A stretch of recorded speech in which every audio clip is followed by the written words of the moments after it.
शेतकऱ्यांसाठी मोठी खुशखबर. मुख्यमंत्री बळीराजा शेत पाणंद रस्ते योजने सरकारने महत्त्वाचे बदल केले आहेत. आता रस्त्यांच्या रुंदीबाबतचे नियम सुलभ करण्यात आले आहेत आणि प्रत्यक्ष उपलब्ध रुंदीनुसार रस्ते तयार करता येणार आहेत. या नवीन जी मुळे हजारो गावांतील प्रलंबित पाणंद रस्त्यांची कामे वेगाने होण्यास मार्ग मोकळा झाला आहे. 24 जुलै 2026 रोजी महसूल विभागाने नवीन शासन निर्णय जारी केला आहे.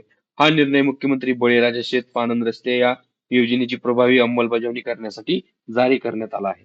या योजनेअंतर्गत शेतकरी बांधवांना त्यांच्या शेतापर्यंत पोहोचण्यासाठी चांगले रस्ते उपलब्ध करून देण्याचे उद्दिष्ट आहे. सरकारने यासाठी स्वतंत्र वेब पोर्टलही सुरू केले आहे. या पोर्टलद्वारे प्रकल्प तयार करणे, अंदाजपत्रक, तांत्रिक मान्यता, प्रशासकीय मंजुरी आणि कामाचे आदेश देण्याची प्रक्रिया सुरू आहे. नवीन बदल काय आहेत तर पूर्वीच्या शासन निर्णयामध्ये 1 किलोमीटर रस्त्याची किमान 5.50 मीटर टॉप विड्थ आणि 9.10 मीटर बॉटम विड्थ नमूद करण्यात आली होती. मात्र आता सरकारने स्पष्ट केले आहे की ही मापे केवळ सर्वसाधारण मार्गदर्शक आहेत आणि प्रत्येक रस्त्यासाठी ती बंधनकारक नाही. गाव नकाशातील शेत किंवा पाणंद रस्त्यांवरील अतिक्रमणे हटवून प्रथम रस्ते तयार करायचे आहेत आणि अतिक्रमण काढल्यानंतरही आवश्यक रुंदी उपलब्ध होत नसेल तर प्रत्यक्ष उपलब्ध असलेल्या रुंदीनुसार रस्ता तयार करता येणार आहे. महत्वाची बाब म्हणजे प्रत्येक क्षेत्रात उपलब्ध रस्त्याची रुंदी 12 फूट ते 20 फूट असेल तर त्याच रुंदीनुसार रस्ते तयार करण्यास परवानगी देण्यात आली आहे.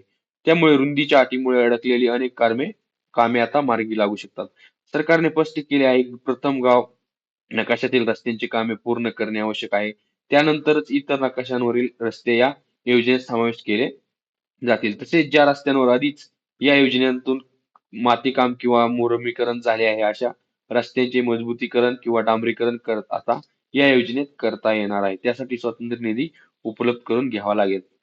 मित्रांनो, या नवीन शासन निर्णयामुळे पाणंद रस्त्यांच्या कामांमध्ये असलेल्या अनेक अडचणी दूर होणार आहेत. प्रत्यक्ष उपलब्ध रुंदीनुसार रस्ते तयार करण्यास परवानगी मिळाल्याने गावातील शेतकऱ्यांना त्यांच्या शेतापर्यंत जाण्यासाठी चांगले रस्ते उपलब्ध होण्यास मदत होईल.